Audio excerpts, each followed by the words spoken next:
Flyover ಮೇಲಿಂದ ಹಾರಿದ car. ಘಟನೆಯಲ್ಲಿ car ಸಂಪೂರ್ಣ ನಜ್ಜುಗುಜ್ಜು. ನಗರದ ಯಶವಂತಪುರ ಫ್ಲೈಓವರ್ ಮೇಲೆ ಘಟನೆ.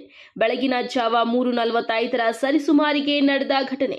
ಸ್ಯಾಂಗಿ ರಸ್ತೆಯಿಂದ ತುಮಕೂರು ಕಡೆ ತೆರಳುತ್ತಿದ್ದ ಕಾರು. ತಮಿಳುನಾಡು ನೋಂದಣಿಯ TN 37DH 9484 forks grown car flyover ಮೇಲೆ ಬೈಕ್ಗೆ ಡಿಕ್ಕಿ ಹೊಡೆದು ಕೆಳಗೆ ಬಿದ್ದಿರುವ ಕಾರು. ಕಾರಿನಲ್ಲಿ ಇದ್ದ 3 ಮತ್ತು ಬೈಕ್ನಲ್ಲಿ ಇದ್ದ 2 ಗಂಭೀರ ಗಾಯ. ಒಬ್ಬ ಮಹಿಳೆ ಸೇರಿದಂತೆ 5 ಗಂಭೀರ ಗಾಯ.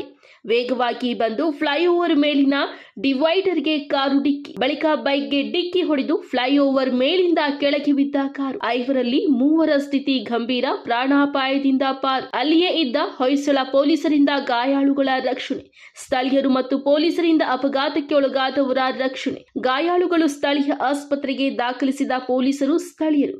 ಯಶವಂತಪುರ ಸಂಚಾರ ಪೊಲೀಸ್ ಠಾಣೆಯಲ್ಲಿ ಪ್ರಕರಣ ದಾಖಲು. ಅಪಘಾತಕ್ಕೆ ಈಡಾದ ಕಾರಿನಲ್ಲಿ ಮದ್ಯದ ಬಾಟಲ್ ಪತ್ತೆ. ಕುಡಿದು ವಾಹನ ಚಲಾಯಿಸಿರುವ ಶಂಕೆ.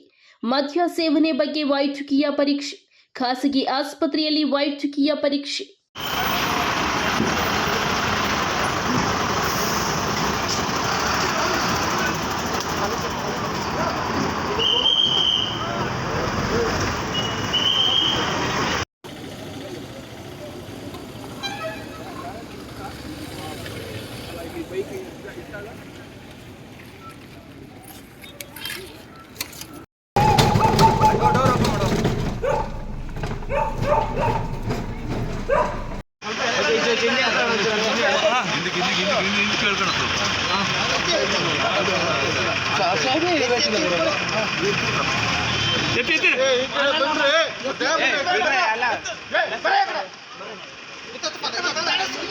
ಅಣ್ಣ ಬುಡಕ ಯಾಕೆ ಸೊಂಟ ಅಡಿಗೆ ಯಾಕೆ